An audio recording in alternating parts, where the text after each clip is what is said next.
lah satu plastik besar buah belimbing ke rumah, ke sekolah. Jadi kawan-kawan makan, manis dia cakap. Dia kata, berapa harga? Apa lagi, saya charge lah 20 sen satu biji. Yang kecil 20 sen, yang besar 50 sen. So daripada situ diam-diam tak cakap dengan mak dengan abah, duit tu masuk dalam poket kita. Kita belanja lah kat kantin.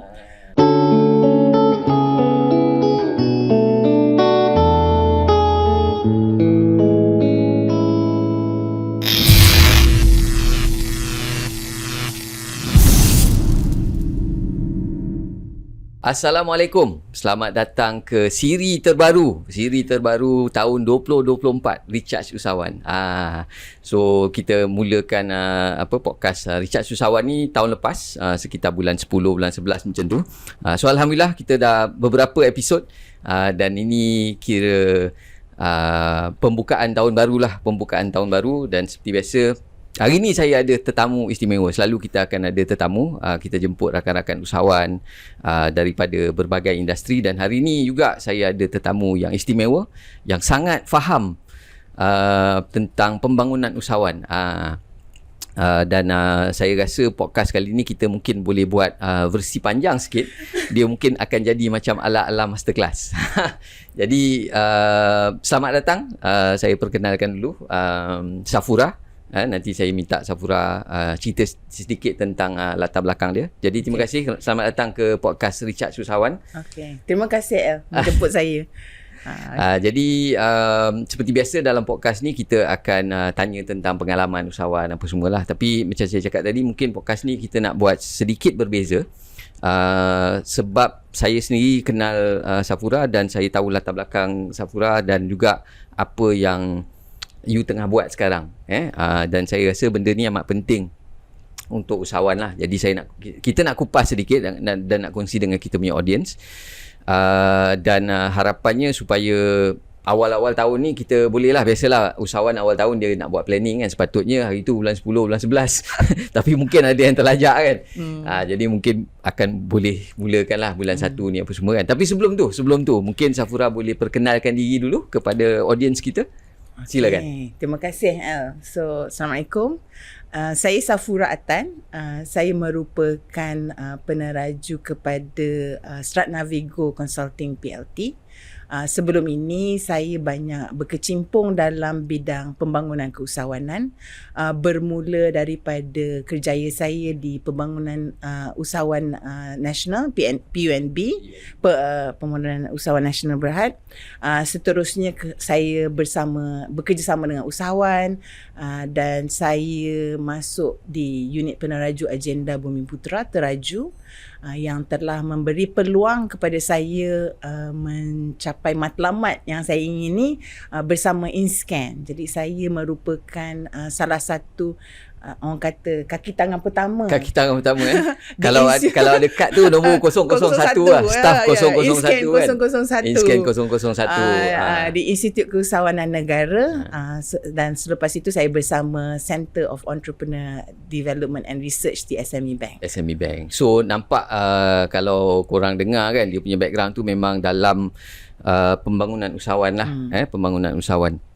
Tapi sebelum pastinya ramai usahawan di luar tu biasa dengar lah nama seperti PUNB, InScan, Teraju, dan juga Seda kan, under SME Bank. Tapi mungkin ada sebelum audience kita cakap ataupun fikirkan persepsi tentang Safura yang bekerja dalam agensi, Safura ada latar belakang menjadi seorang usahawan tak? So mungkin kita backstory sikit kan, supaya audience kita kenal lah Safura sebenarnya dalam diri dia, apa yang membuatkan dia minat nak masuk dalam bidang pembangunan usahawan. Mungkin Safura boleh share sikit. Terima kasih soalan cepu mas tu. Jadi kalau nak kira mulanya cerita daripada darjah 2. Okey. So masa saya kecil dulu, ibu dan ayah saya, ibu saya seorang guru, ayah saya seorang pensyarah. Saya ada 5 adik-beradik. Jadi masa ada tu yang jadi usahawan? Tak ada. Semua bekerja daripada dapat beasiswa sampai pencen. Okay. Itu organisasi yang sama. Itu abang saya. Jadi masa saya darjah 2, masa saya bersekolah, mak dengan abah tak pernah bagi duit untuk belanja. Duit belanja tak ada. Tak ada duit belanja, tak ada duit poket. Jadi apa-apa bekal, air semua bawa daripada rumah. Jadi kita rasa sedih lah bila tengok kawan-kawan semua belanja dekat kantin, makan gula-gula, makan aiskrim. Masa tu sandwich aiskrim tu yang paling hangat lah. Jadi kita rasa sangat sedih lah bila tengok kawan-kawan semua dapat belanja. Jadi satu hari mak saya dekat rumah tu ada satu pokok belimbing yang ranum, banyak buah, sangat banyak, tak termakan. Jadi mak cakap, bawalah buah ke sekolah, bagi rakan-rakan. Bagi. Dia suruh bagi. Dia suruh bagi. Okay. Jadi saya bawa lah satu plastik besar buah belimbing ke rumah, ke sekolah. Jadi kawan-kawan makan, oh manis dia cakap. Dia kata, berapa harga? Apa lagi? Saya charge lah 20 sen satu biji. Yang kecil 20 sen, yang besar 50 sen. So daripada situ diam-diam, tak cakap dengan mak dengan abah, duit tu masuk dalam poket kita.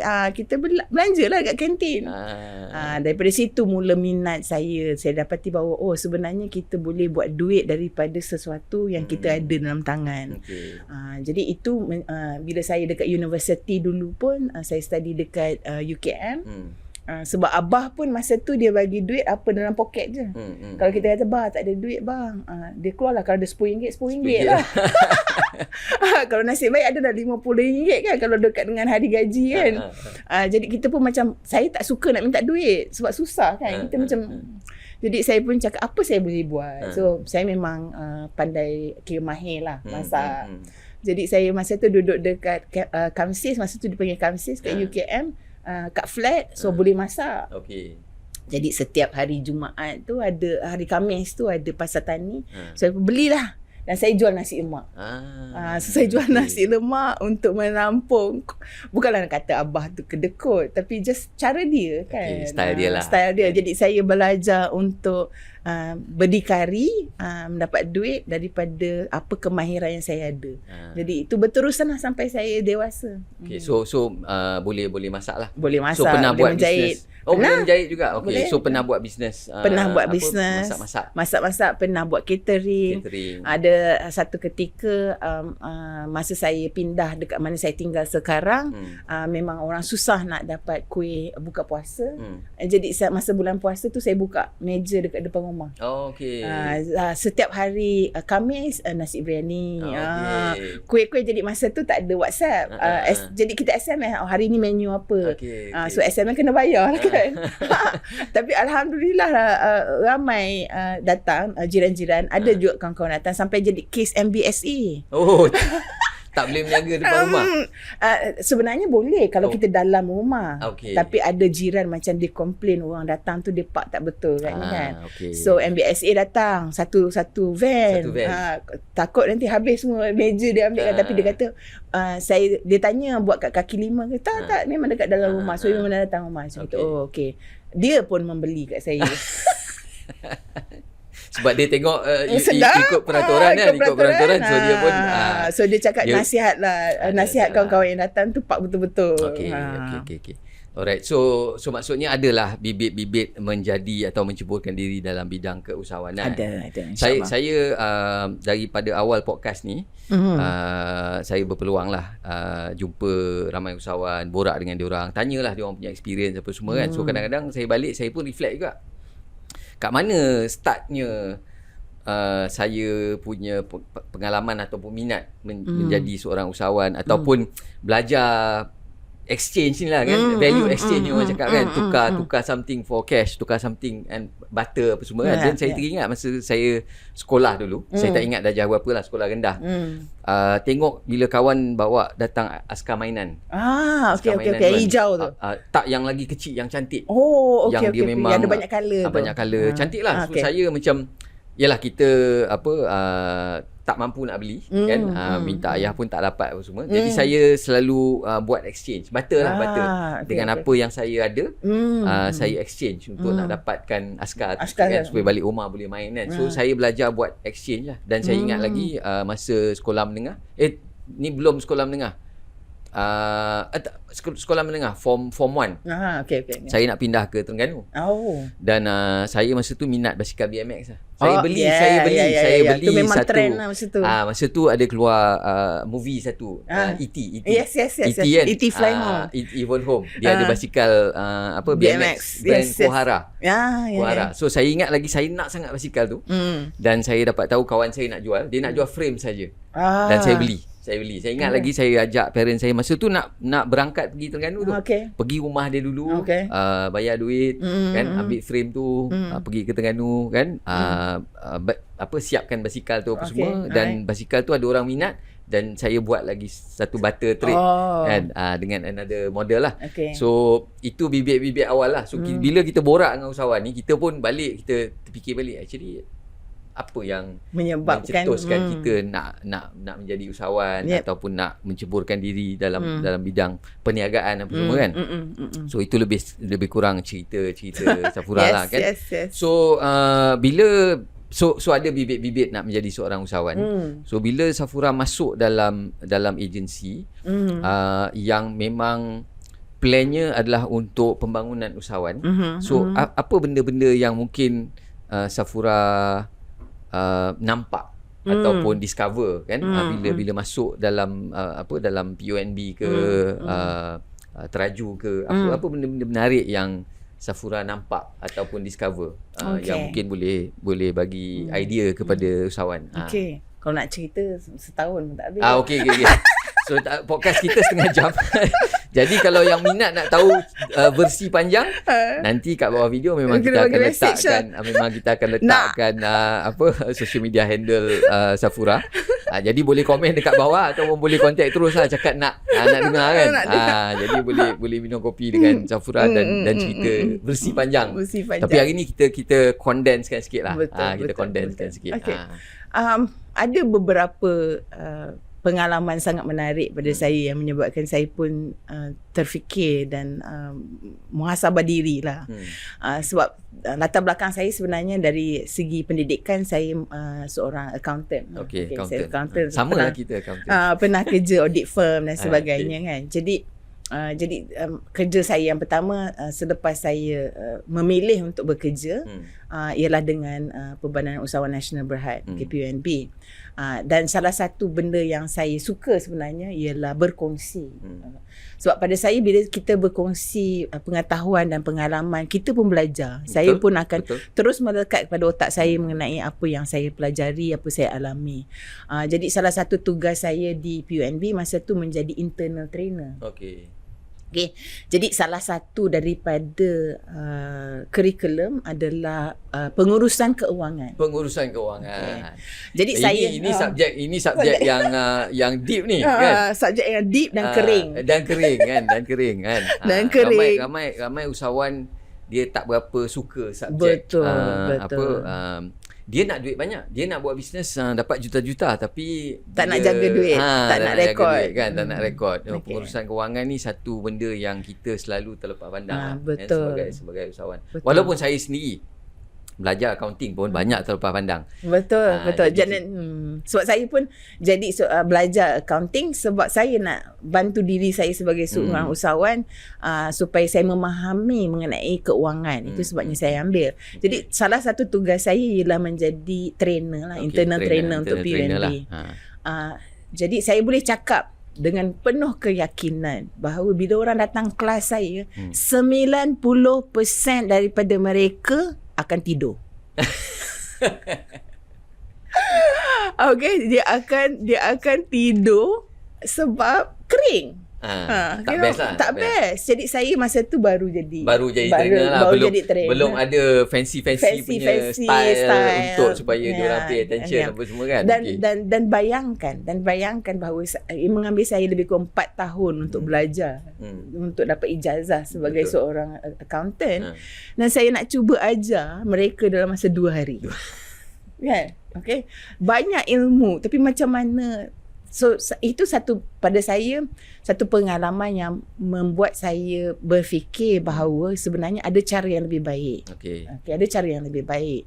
Adakah usahawan perlu sebenarnya membuat pengurusan keuangan seperti seorang accountant. Sebenarnya tidak.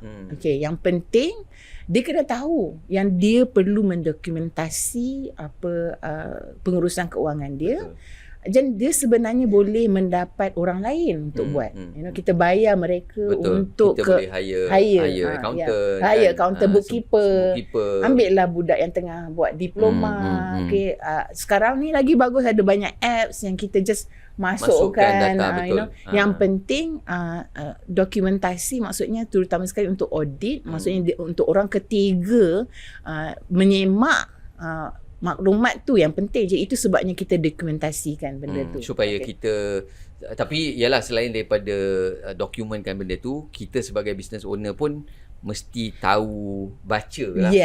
Sekurang-kurangnya kita bukan suruh buat debit kredit kan, tapi sekurang-kurangnya kita boleh baca dan faham kedudukan bisnes kita macam mana.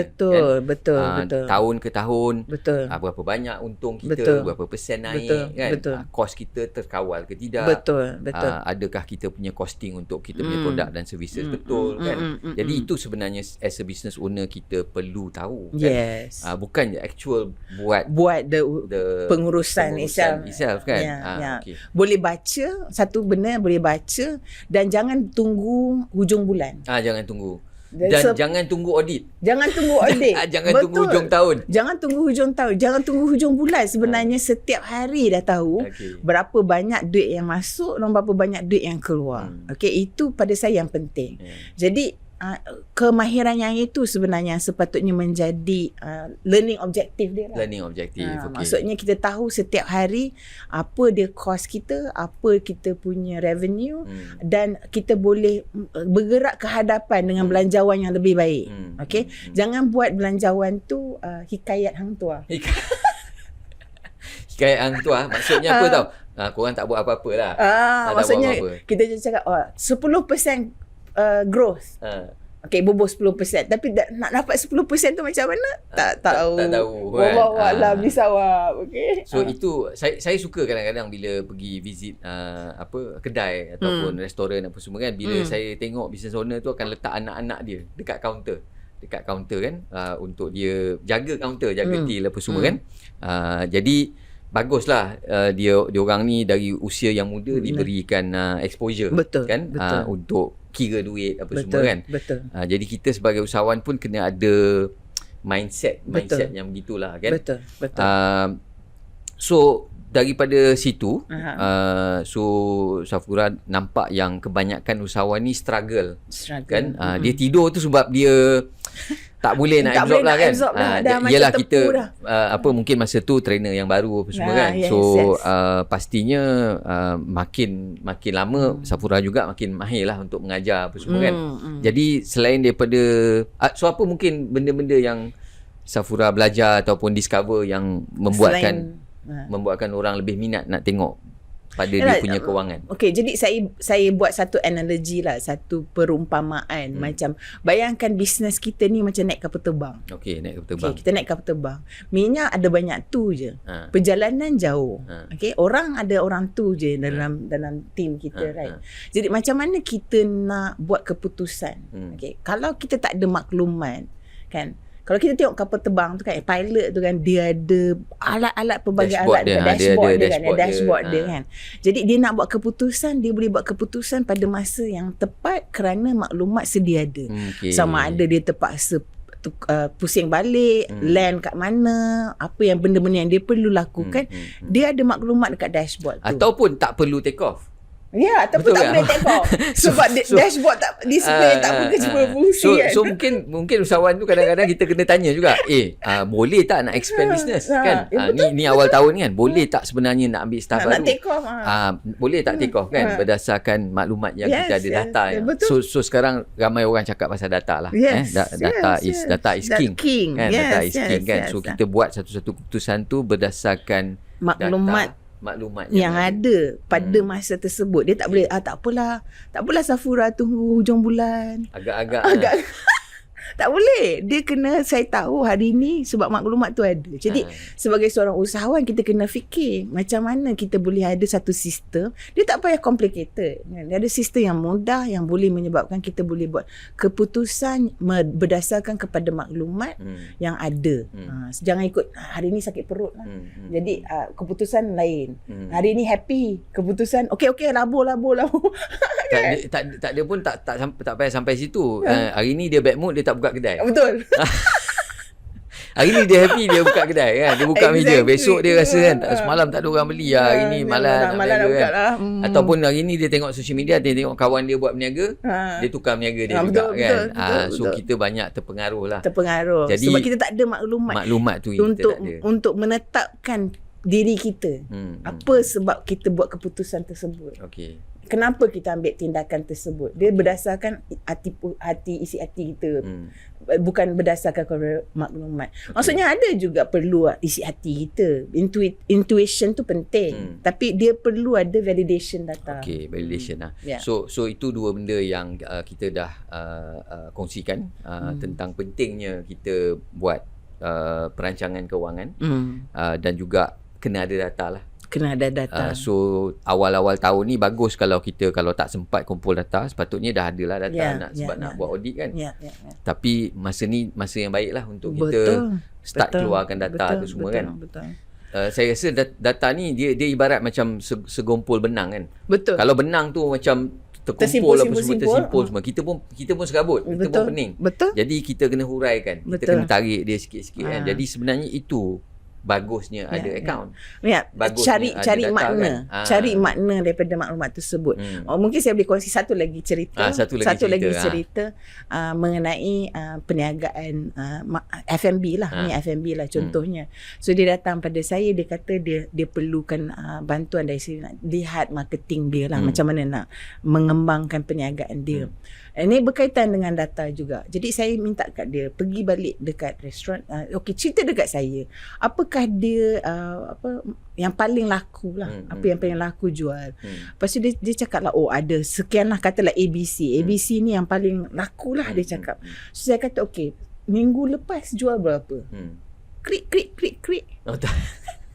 Lupa. Tak tahulah, tapi saya tahu ni yang paling laku. Okay, alright. Saya cakap sebab bila kita nak, terutama sekali kalau kita memerlukan bantuan, bukan saja bantuan daripada orang luar, tapi bantuan daripada staff internal pasukan dalaman kita.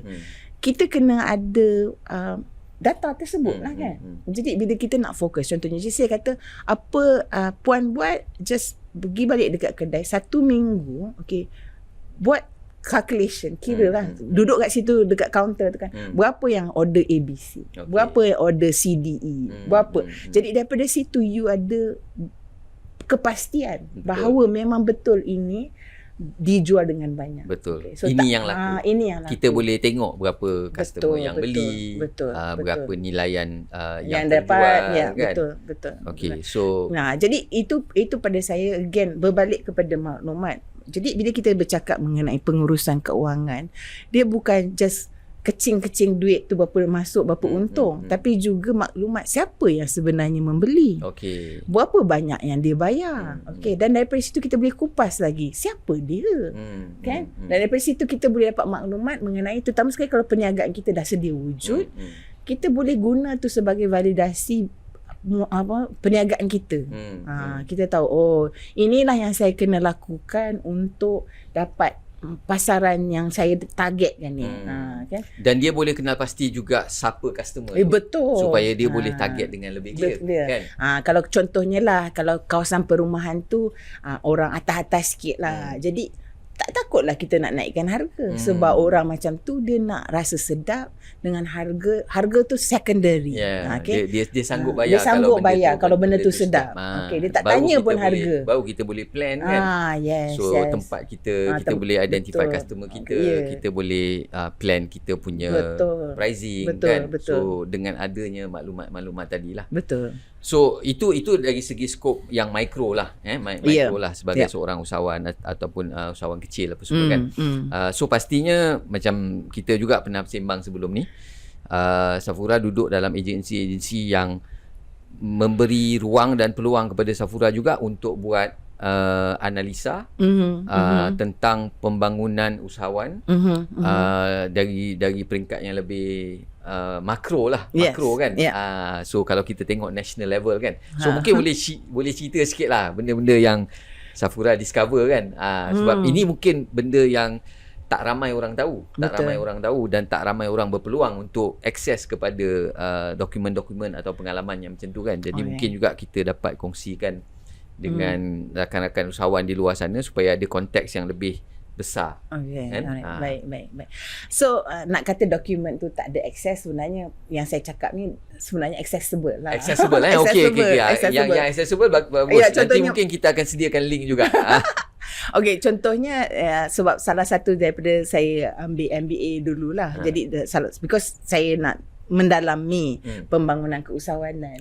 Sebab salah satu sebab kenapa saya nak mendalami pembangunan keusahawanan ialah saya datang daripada keluarga yang tak begitu bagi support nak jadi seorang usahawan. Jadi saya nak belajar kenapa orang boleh berjaya dan kenapa orang boleh gagal. Dari segi holistik lah macam tu. Jadi itu sebabnya saya diberi, macam saya kata, peluang untuk jadi dalam bidang ini. Jadi salah satu benda yang saya dapati bahawa kalau kita nak cakap pembangunan keusahawanan di Malaysia, dah wujud daripada sebenarnya merdeka lagi, sebelum merdeka lagi. Sebelum merdeka lagi. So maksudnya dah lama lah. Ya, dah lama. Dah 60 tahun. 66 kan? 66 tahun. Kan? Nak masuk 67 kan? Dah lebih 66 tahun. Jadi bila kita bercakap mengenai pembangunan keusahawanan, memang salah satu kaedah dari segi polisi untuk membangunkan ekonomi sebuah negara ialah melalui keusahawanan. Mungkin pada masa tu tak seksi lagi lah nama entrepreneurship ni lah. Tapi dia cakap lah pasal, tapi maksudnya dah ada lah. Dah ada perbincangan. Dah ada perbincangan. At economy the state level lah. At the national level lagi. So because kita bercakap mengenai economic gap. Kita kena mengaku bahawa Malaysia ni multicultural. Dan history kita, sejarah kita tak boleh ketepikan. Bila kita bercakap mengenai sejarah, kita bercakap dengan secara tak ada bias lah. So kita kena mengaku bahawa kita ada cabaran dari segi sejarah kita, daripada latar belakang negara kita. Jadi pada saya, kita tak boleh menidakkan, kita perlu dapati bahawa this is the reality. So how can we overcome it, or how can we create a better future? So instead of kita nak politicize ataupun criticize ini culture kita, ini structure negara kita and all that, apa kaedah atau apa jalan yang kita boleh buat bergerak ke hadapan supaya kita boleh bergerak ke hadapan kan? Yes. So benda ni dah memang ada structure, dah ada polisi, dah ada polisi, ada ditulis dalam Malaysian Plan. Contohnya selepaslah tragedi 13 Mei contohnya, memang telah dikenal pasti Bumiputra Commercial and Industry Community sebagai salah satu istilah yang memang dalam Malaysian Plan. Jadi tujuan dia ialah untuk mewujudkan satu community keusahawanan yang lebih mantap. Memang kalau kita lihat Malaysian Plan, pada saya lah, saya memang bila baca Malaysian Plan tu saya sangat excited, motivated lah. Ini Malaysian Plan yang mana ni? Malaysian Plan? Semua Malaysian Plan. So semua Safura memang go through all the Malaysian Plan. Memang go through. So sebenarnya Malaysian Plan ni ada dalam website EPU kan? Memang EPU, ada website EPU. So kalau korang nak download, nanti kita letakkan link lah. So it's kalau Safura dia rasa motivated, inspired bila baca, mungkin kita sebagai usahawan mungkin boleh belik-belik dokumen tu kan. Alright. So pada saya, the thing is, dia macam ni lah, kita pun kena boleh membezakan antara makro dengan mikro. So kalau kita melihat daripada policy level, policy level memang besar dan kadang-kadang tak kena, tak tempias tu tak kena dengan kita, right? Tapi ada tujuan, ada sebab kenapa polisi tu dibentuk macam tu. Ada sort of mindset behind it kan. Tapi bila kita sebagai usahawan, dalam kita kepompong yang kita buat kita jangan tengok sangat pasal benda tu tau. Kita Okey. kena buat apa yang kita boleh buat.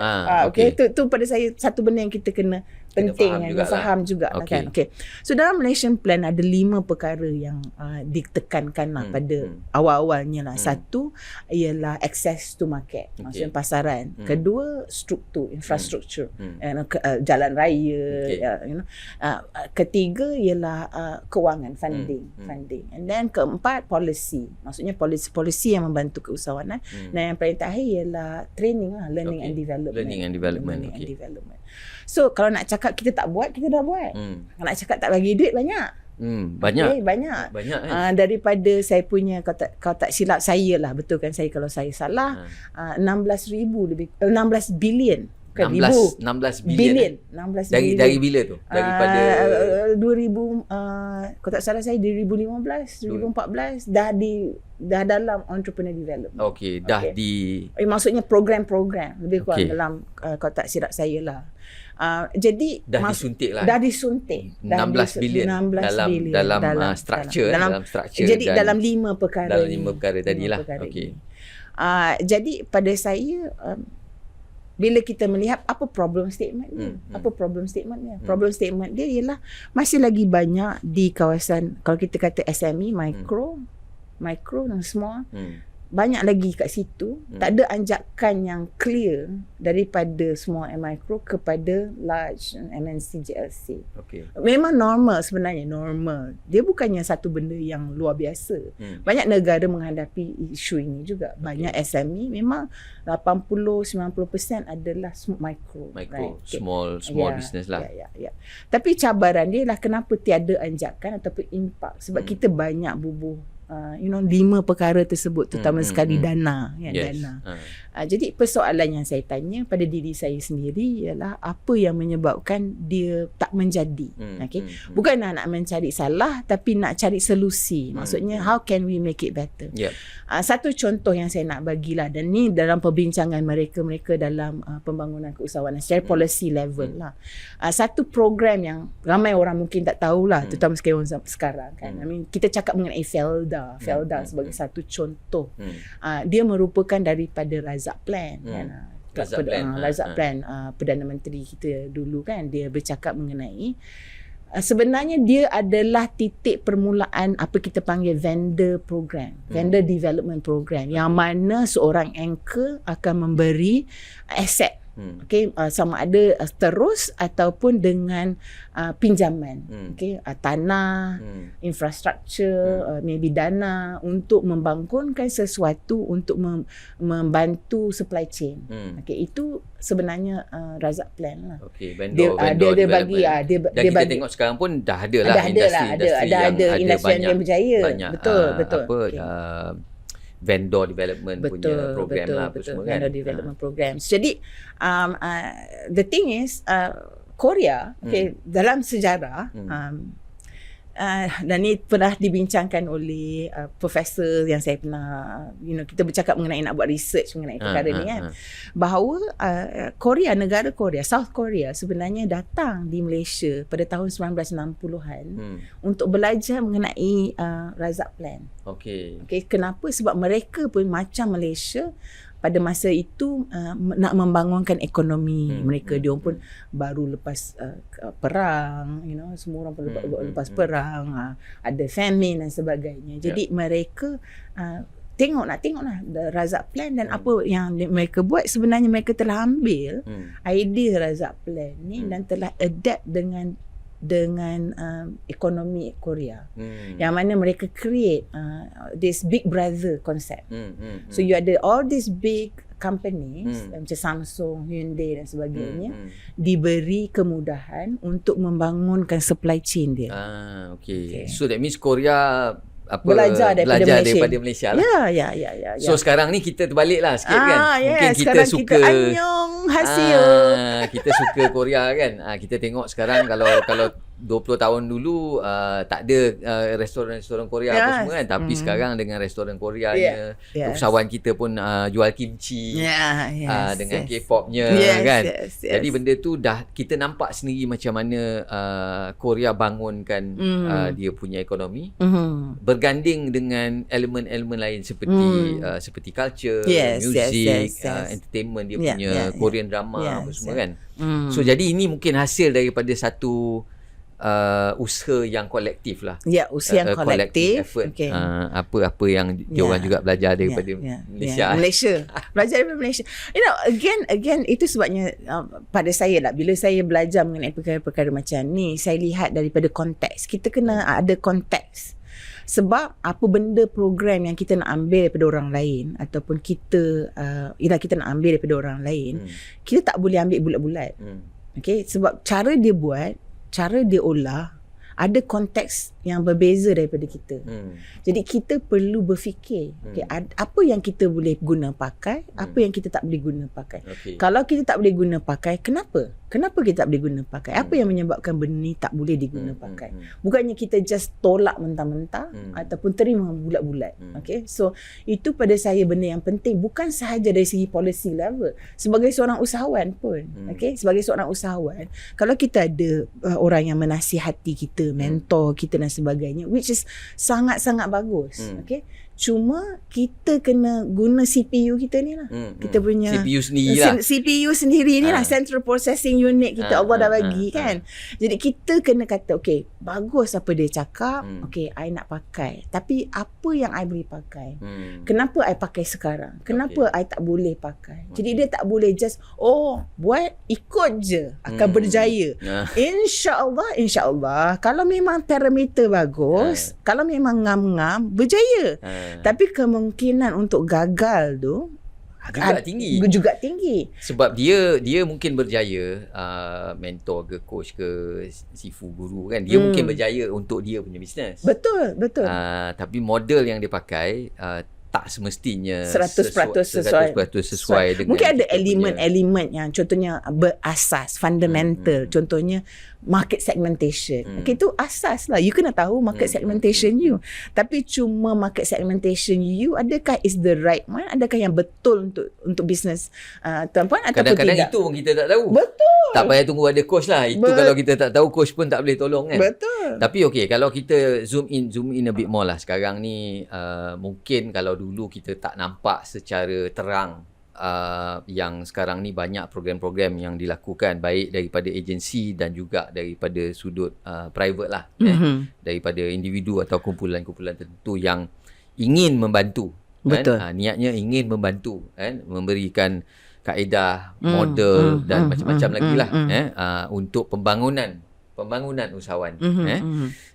Jadi dari sini juga kita boleh nampak the pros and cons lah. Betul. Kebaikan dan juga kelemahannya. Betul. Dan antara kelemahan yang kita selalu nampak adalah coach sendiri atau advisor ni sendiri pun tak ada model. Kan dia tak ada model yang tersusun. Dan itu juga antara masalah kita lah sebagai advisor ke coach ke apa yang kita nak gelar diri kita lah, consultant kan. Kita sendiri pun tak ada kan. Dan kita kadang-kadang, contohlah kat Malaysia ada HRD Corp kan. So kita nak jadi trainer, kita pergi ambil sertifikat sebagai seorang trainer kan, TTT. Tapi seorang trainer juga tak diajar macam mana nak buat bisnes. Kan. Dia masuk je, dia compete dengan orang lain, dia tengok brother ni charge sekian, dia pun charge sekian kan. Yang ni charge mahal, dia pun nak masuk. Copy paste je. Jadi dia copy paste je. Jadi dia orang pun kadang-kadang struggle juga. Betul. Jadi itu mungkin something yang kita kena tengok jugalah. Betul. Kan. Betul. Dari segi structure kita sendiri sebagai advisor. Betul. Kan.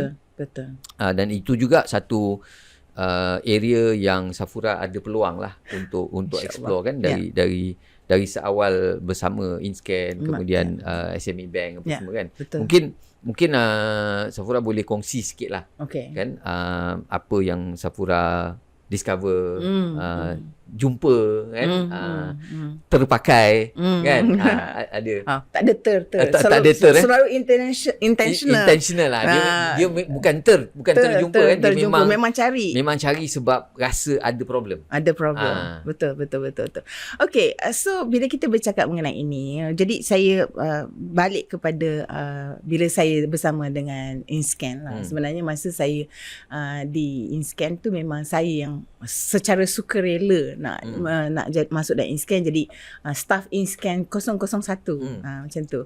Sebab saya rasa saya ada banyak benda yang saya nak belajar dan saya rasa banyak benda yang saya boleh bantu. Okay, jadi macam saya sebut tadi lah, kita tengok Malaysian Plan 66 tahun dan kita lihat bahawa kita macam sendu sikit lah kan. Kita sekejap tapi macam mana kita nak pecahkan that glass ceiling, right? Dan kita terutama sekali kita cakap pasal dasar keusahawanan 2030 kan. Jadi bagaimana, tak lama lagi tu, berapa tahun aja, 6 tahun ni lagi. Ni dah 2024 6 tahun lagi. 6 tahun. Jadi untuk kita capai level yang kalau boleh daripada yang kelompok yang small micro tu at least kepada yang besar sikit lah. Besar, ada scale. Dan kita boleh tengok lah. Kita boleh tengok. And the revenue maksud saya kan, dia mungkin small tapi revenue dia mencanak-canak lah sikit. Semakin meningkat kan. So that's what we want to see.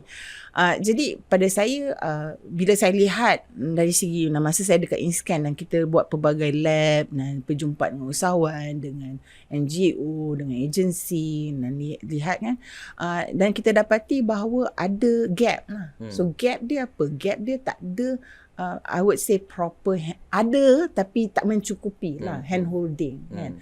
Apa jenis hand holding? Itu hand holding satu, jenis hand holding tu satu lagi. Okay. Jadi sebab kita dapati masa saya tengok kurikulum kan, kita kata kursus asas keusahawanan. Tapi the thing is, kita sebenarnya mengajar pengurusan perniagaan. Kita tidak mengajar mengenai bagaimana kita nak design business. Kita cakap pasal business management. Kita tak bercakap mengenai designing the business. Sebab tu kita banyak design manager. Betul. Kita tak banyak design usahawan. Betul. Kita tak penekanan dia bukan on the design side. Dia lebih kepada the management side. Managing the business. So the training, the learning, dia diolah sebagai copy paste, manufacturing style. I bagi input, output macam tu. Wahal sebenarnya bila kita nak bercakap mengolah program untuk usahawan, kita kena ambil kira usahawan ni individu. You know, setiap bisnes tu berbeza. Jadi dalam pengolahan program tersebut kena mengambil kira bahawa ini isu dia. Dia bukan linear, dia iterative. Maksudnya you kena boleh pilih apa you nak. Dekat situ kita nampak yang usahawan ni ada kreativiti. Betul, mesti ada. Tapi bila kita ambil approach copy paste, dia approach masuk manufacturing, approach manufacturing, dia masuk, kita nak keluar result yang sama. Itu yang kita buat benda berulang kali. Betul. Expecting a different result. Sebab faktor ni tapi semua gila lah. Faktor ni semua berbeza kan. Kita semua berbeza. Betul. Walaupun kita bisnes sama, tapi ada banyak-banyak faktor yang berbeza. Betul. Jadi ini mungkin satu benda yang kita perlu akui lah. Bukan mungkin, memang kena akui. Kita kena akui yang kita tak ada jawapan. Betul. Sebagai advisor, sebagai coach, sebagai consultant, kita tak ada semua jawapannya. Tak ada jawapan. Kan? Dan sebenarnya even kalau kita buat training, kita hanya boleh bagi proses. Kan, kita boleh bagi apa penekanan dari segi policy, regulatory dan sebagainya. Tapi yang selain daripada tu, it's your business. Dia punya business, usahawan tu punya business kan. So macam saya cakap awal tadi kan, macam kita nak buat ala-ala masterclass lah. Jadi masa saya mula-mula kenal Safura, dia introduce saya. Dia introduce this growth wheel concept. Mungkin nanti dia orang akan boleh zoom kan lah ni growth wheel ni kan. So dekat sini ada 4 area lah sebenarnya kan. 4 cabaran utama yang kebanyakan usahawan akan hadapi kan. Boleh kongsi apa Empat perkara tu. Okay, so 4 area tu. Empat cabaran dia ialah konsep perniagaan tersebut, perhubungan pelanggan, operasi yang menguntungkan, dan juga organisasi yang boleh di scale, yang boleh membangunkan perniagaan. So ini adalah 4 cabaran yang semua usahawan, tak kira kecil besar, baru nak mula ataupun tidak, menghadapi cabaran ini. Atau akan menghadapi. So dia dah ada structure. So dalam growth wheel ni dia dah ada 4 structure tu, dan tiap satu area dia zoom in lagi 5 fokus area. Yes. Kan? So kalau 5 kali 4 20 lah. Dan ada 20 area fokus area. Yes. Yang kita perlu tengok. Yes. Yang kita perlu tengok dalam perniagaan kita. Dan saya suka bila kalau kita borak dengan usahawan, so kadang-kadang kita pun tak tahu apa isu dia semua kan. Betul. Dan kita terus-terus masuk, kita nak diagnose macam doktor lah. Tapi Yeah. sebenarnya bila doktor diagnose tu pun sebenarnya kita tanya patient. Betul. Kan, kita tanya patient sakit kat mana, sakit macam mana, berapa lama. Betul. Jadi sepatutnya kita boleh tanya soalan-soalan tu. Betul. Directed to all these areas lah. Yes. Jadi kalau kita gunakan this growth wheel punya chart ni, dia kosong lah mula-mula. So kita akan tanya usahawan tu. So contohnya kalau dia punya business concept tu, kita boleh tengok dia punya business idea, dia punya revenue model, customer portfolio kan. Dan saya sukalah sebab kita dalam bidang marketing kan. Marketing, social media, terutamanya LinkedIn kan. So dia orang akan rasa macam kita ada marketing problem. Marketing problem kan. Tapi bila tengok dekat sini customer relation, marketing tu cuma satu part je. Satu part je. Satu lagi yang saya suka kat sini, dia letak networking. Yes. Usahawan selalu tahu penting networking. Tapi dia sangkut dekat office. Betul. Dia tak ada masa nak keluar. Yeah. Jadi harapannya mungkin podcast ni juga boleh jadi cara untuk dia kenal-kenal orang dekat luar lah. Betul, so, insyaAllah. Sekarang tak perlu keluar. Yeah. Guna platform yang betul untuk kenal siapa yang berada di luar tu, supaya kita boleh network dengan orang tu. Macam kan? LinkedIn. Macam LinkedIn. Boleh connect dengan Safura kat LinkedIn. Kita letak dia link kat bawah. Dan saya sukalah beri penekanan kepada LinkedIn sebab LinkedIn ni lebih profesional dan dia lebih fokus kepada bisnes. Betul. Jadi kita sebagai usahawan, ya betul kita nak berada di TikTok supaya orang ramai kenal kita, tapi kita juga nak ada network yang betul. Yes. Kan? TikTok tu pembuka pintu je. Dan TikTok tak memberikan kita peluang untuk network. Kita tak kenal pun siapa kebanyakan orang yang ada dekat TikTok. Dekat LinkedIn mudah untuk kita network. Tapi okey, berbalik kepada growth wheel ni. Mungkin sebelum kita cerita lebih lanjut tentang growth wheel, dan saya nak kongsi juga beberapa model ataupun modul lah yang diorang guna pakai. Mungkin boleh cerita macam mana Safura jumpa growth wheel ni. Macam Safura jumpa. Okay. So sebenarnya again berbalik kepada saya di Institut Keusahawanan Negara, dan saya melihat sebab bila nak bawa InScan ni daripada MITI ke Teraju masa tu, nak membentuk dia sebagai satu institut yang berdiri pada kaki sendiri dah berdikari kan. Mandiri. Okay. Jadi saya nak lihat apa problem statement dia kan. That's why research mengenai Malaysian entrepreneur ecosystem, development ecosystem ni kita sangat tekankan pada masa tersebut.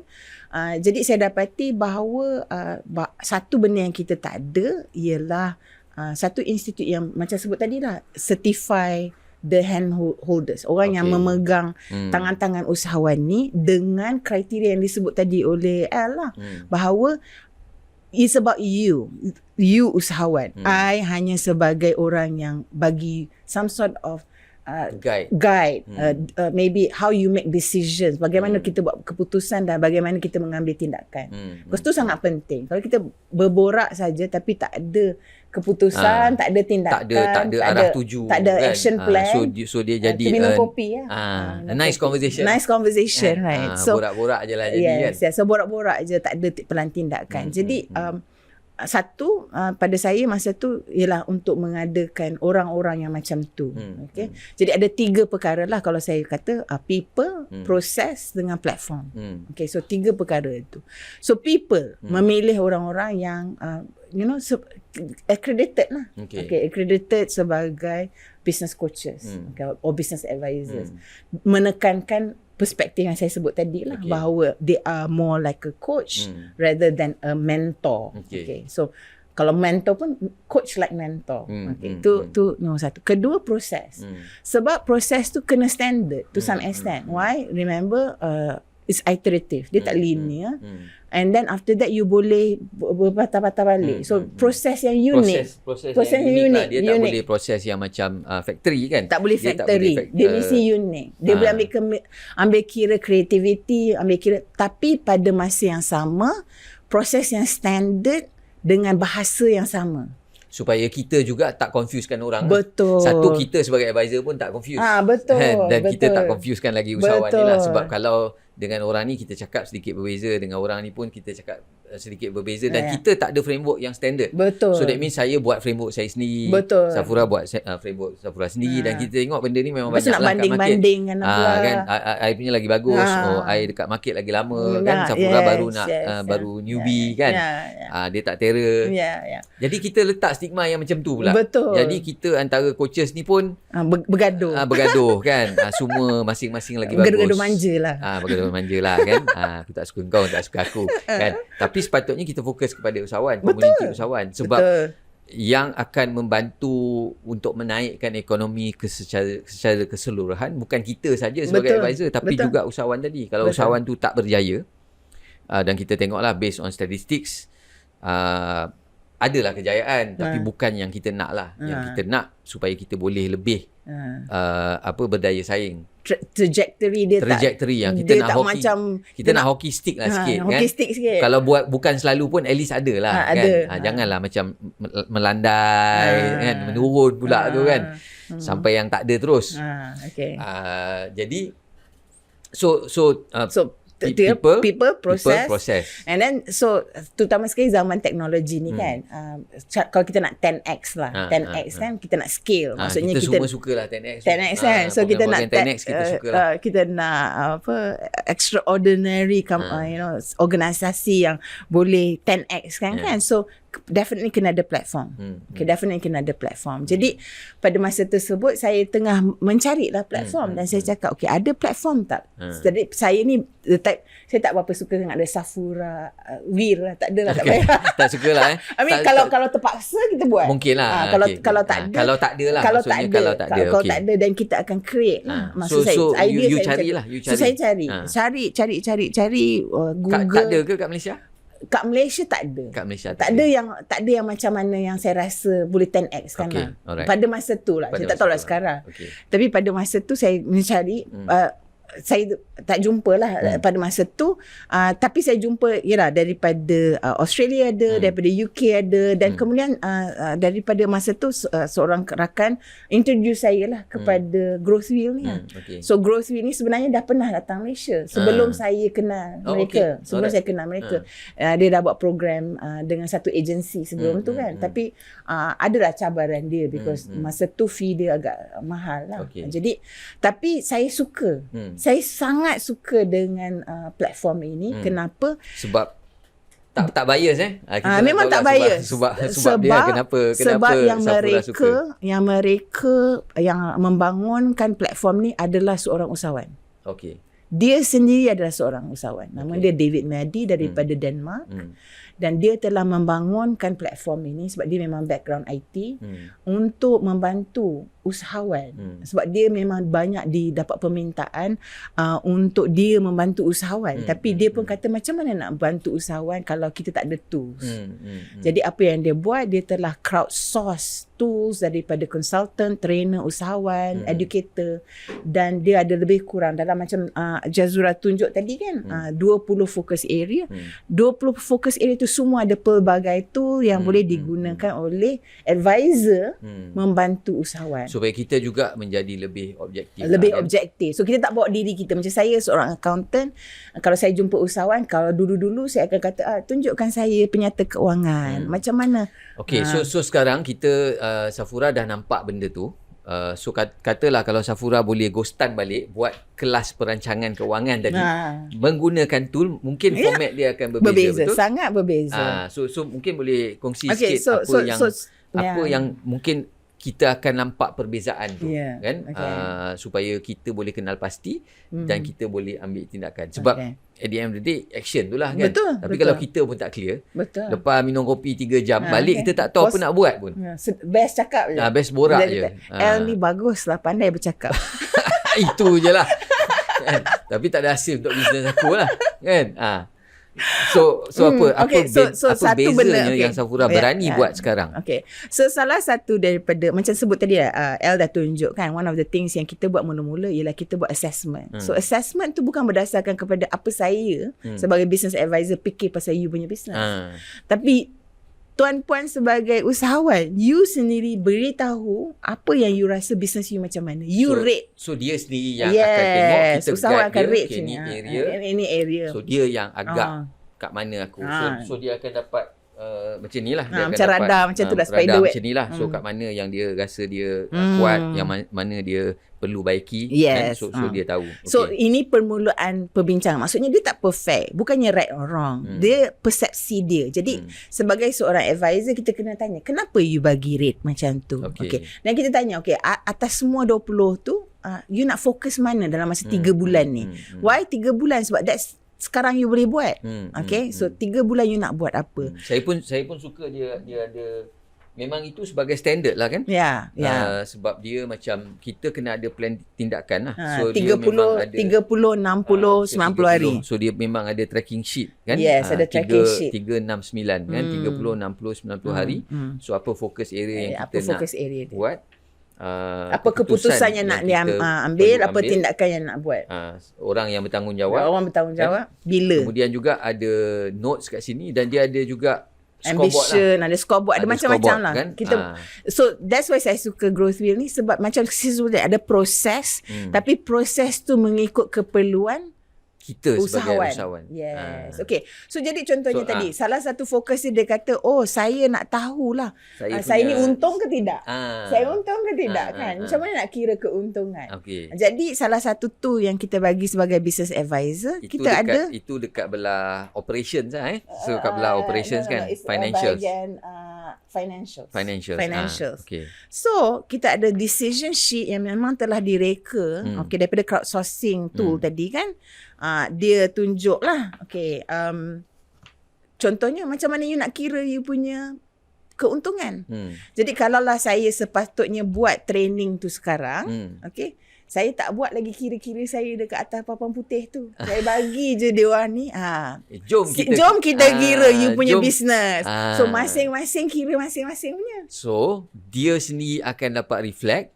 Kalau aku tak simpan data, kalau tadi tak simpan pun dokumen, mana mungkin kita buat. Betul. Jadi dia akan membolehkan usahawan tadi reflect, kena ada data, sebab kalau tidak I tak tahu pun macam mana nak guna. Betul. And so that means benda tu dijadikan sebagai prompt kan dalam it becomes a training tool lah. It becomes a training tool. Kita boleh facilitate proses kita bantu usahawan tu tadilah, kan. Satu lagi contohnya, saya nak dapatkan funding. Macam mana nak dapat funding? Boleh itu tak cerita kat saya? Usahawan kan? Kalau cerita pasal funding, kan. So ni ada satu decision sheet, dia list semua jenis funding yang you boleh nak komprehensif, tapi tak semestinya you guna semua, tapi dia membantu you buat keputusan.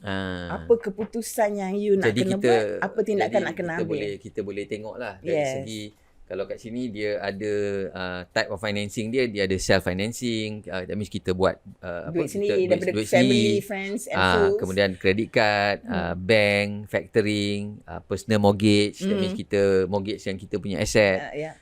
Client financing, supplier. Banyak supplier financing, client. Maksudnya client bayar deposit dulu.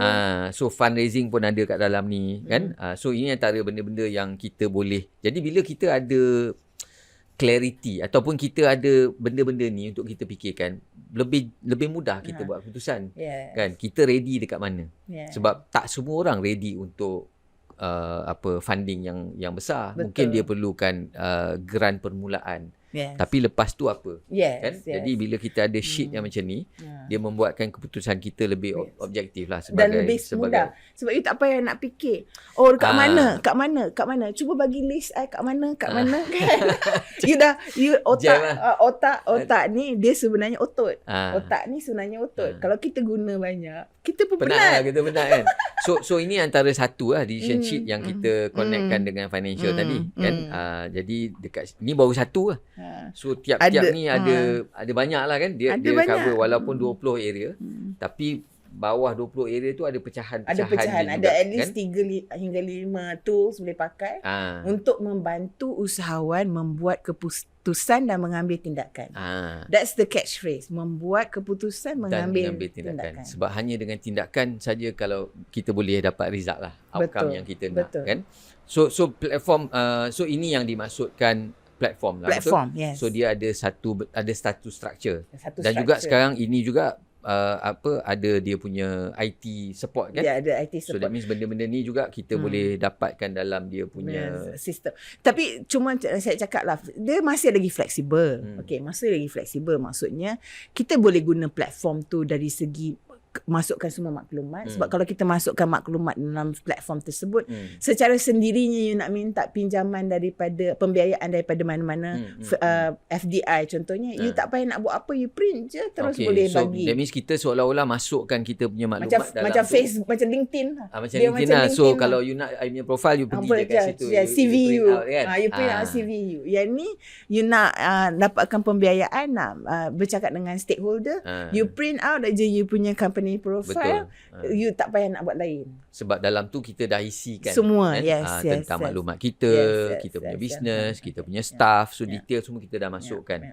Jadi kita tak perlulah buat kerja 2 kali. Selalunya kan usahawan ni bila nak funding baru dia nak buat pitching, baru dia buat presentation kan. Jadi kita tak fokus sebab kita tak ada that focus area.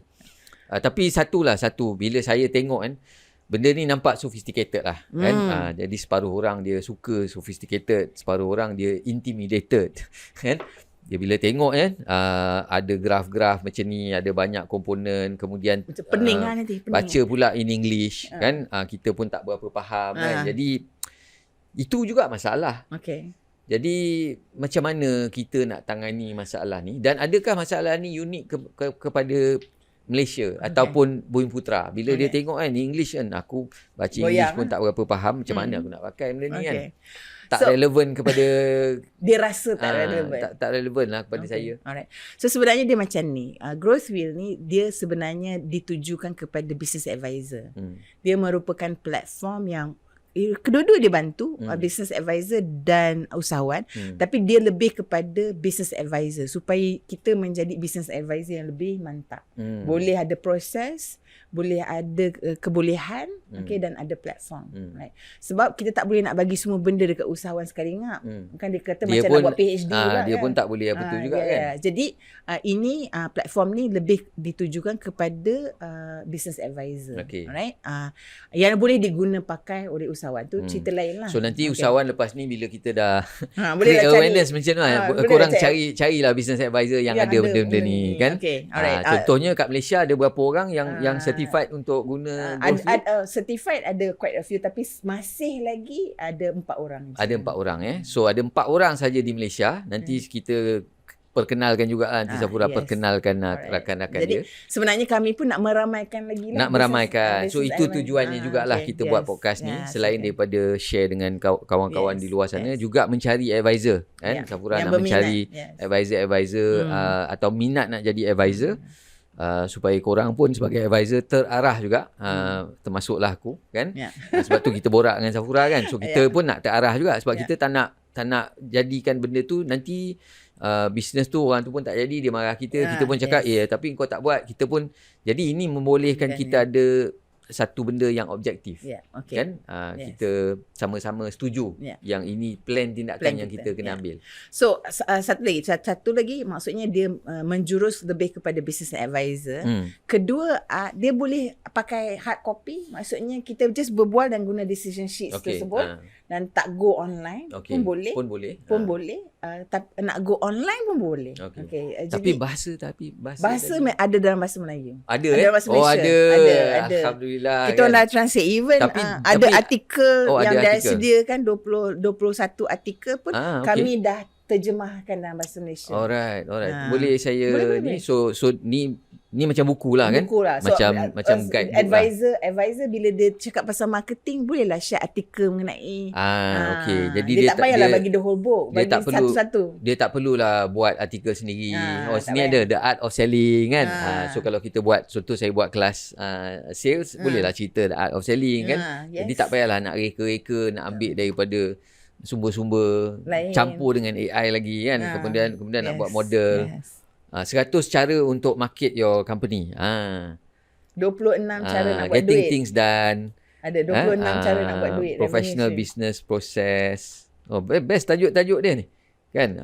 Exit for beginners. Advisory board or red wine club. Itu advisory board ataupun teh tarik session. Itu untuk Malaysia lah kan.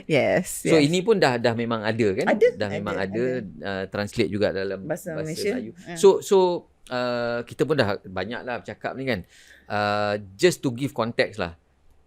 Adakah benda ni baru? Adakah benda yang baru ataupun dah establish? Berapa ramai orang guna? Berapa negara? Okay. Saya tak ingat berapa secara off my head. Ada lebih kurang 40 negara dah guna. 40 dia punya negara. biggest market sebenarnya di US. Okay. So David dah pindah ke New York. So semua small business administrative agency dekat US, staff dia certified sebagai Growth Field Business Advisor. Alright. Ada di South Itu Africa. macam agency lah. Agency yang membantu usahawan. Membantu usahawan. So dia ada that business bureau. Dia panggil kan? SBA. SBA. So dekat Malaysia kat Malaysia ni lebih kurang nak panggil apa? Ada ke? Macam state government punya entrepreneurship agency. Agency yang bawah state government yang apa tu bantu usahawan lah kan. Yes. So Safura pernah jumpa state government punya official cerita pasal Growth Field? My partner ada jumpa adalah. So adalah usaha untuk berkongsi dengan diorang kan. So mungkin lepas ni, mungkin dengan adanya podcast ni, mungkin dengan adanya cerita-cerita Safura di LinkedIn, mungkin kita boleh connect dengan rakan-rakan lah di state level mungkin kan. Kita berkongsi dan explore sama ada benda ni boleh guna pakai untuk membantu usahawan kita menaik tarafkan advisor yang ada dan berminat untuk get themselves organized lah. Betul. Not just certified but get ourselves organized kan. So ada lagi nak tambah, ada lagi nak tunjuk? So sebenarnya dia ada juga, contohnya macam saya sebut tadi lah, dia boleh offline ataupun online. Okay. So dia ada share juga contohnya idea framework kan, dia ada framework mengenai macam mana nak guna secara, bila kita berbincang dengan usahawan kan, kita boleh bercakap mengenai framework business, mengenai big idea, business idea dan sebagainya. So dia ada list lah. So dia very visual. So the whole thing ni sebagai usahawan kita kena bukan saja dokumentasi, tapi kita kena, because kita berkomunikasi dengan orang ketiga. Jadi cara visual adalah cara yang paling senang untuk berkomunikasi. So dekat sini dia dah bagilah topik-topik yang kita boleh bincangkan bersama. Jadi kita juga sebagai usahawan dia lebih terarah lah. Kita advisor dengan usahawan punya relationship ni dia lebih objektif dan lebih terarah kan, supaya kita ada benda yang kita boleh bincangkan over coffee kan. Tak perlulah serius kan, with decisions and actions. With decisions and dengan plan tindakan dan untuk apa keputusan nak buat, keputusan dan plan tindakan seterusnya. Betul. I think benda tu penting lah. Betul. So banyak dah kita cover kan. Ini tak sepenuhnya lah, tak sepenuhnya. Jadi mungkin harapan saya juga supaya Safura kembangkan lagi InsyaAllah perkara ni.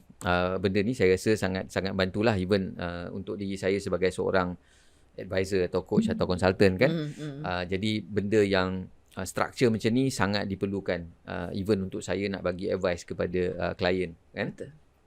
Jadi saya berdoa dan mengharapkan supaya Amin. Safura akan buat sesi-sesi perkongsian boleh. dengan lebih besar lagi kan, insyaallah, dan mungkin saya akan sokong juga dan bantu. Kalau jemput saya lagi, jemput lagi mungkin kita boleh buat sesi live untuk kita perkenalkan, kita buat workshop satu mungkin.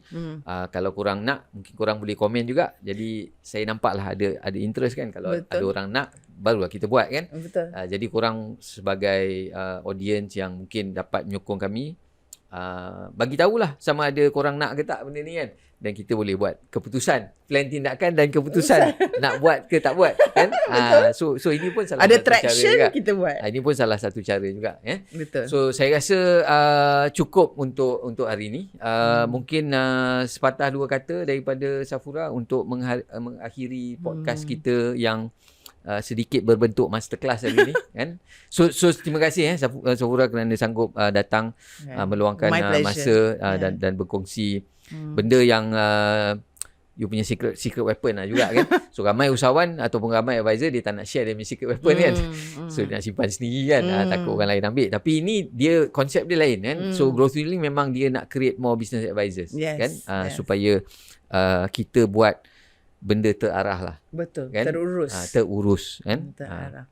So terima kasih El again. Terima kasih to the team for inviting me, menjemput saya hari ni. Saya memang pleasure lah, sangat berbesar hati lah bersama sini. Dan pada saya pada akhirnya usahawan kena guna CPU.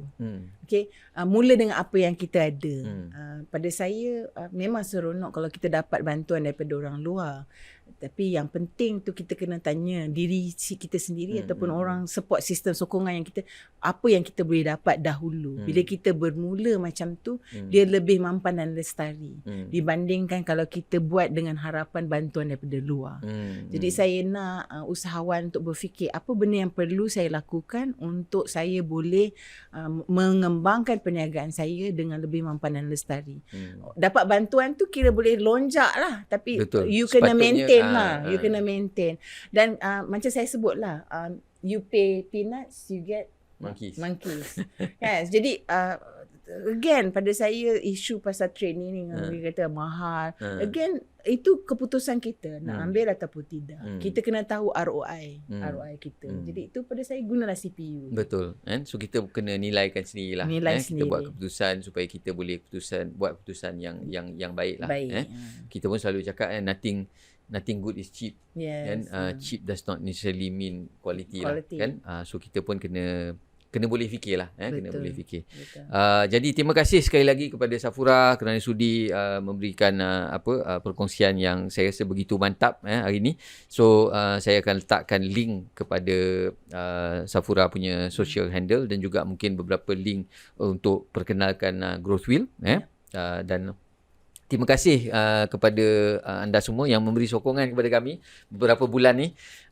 Kita pun baru mula podcast ni, dan kita harapkan supaya ianya boleh jadi satu platform yang memberi manfaat lah. Sila like dan share. Sila like dan share. Itu kalau korang nak lah.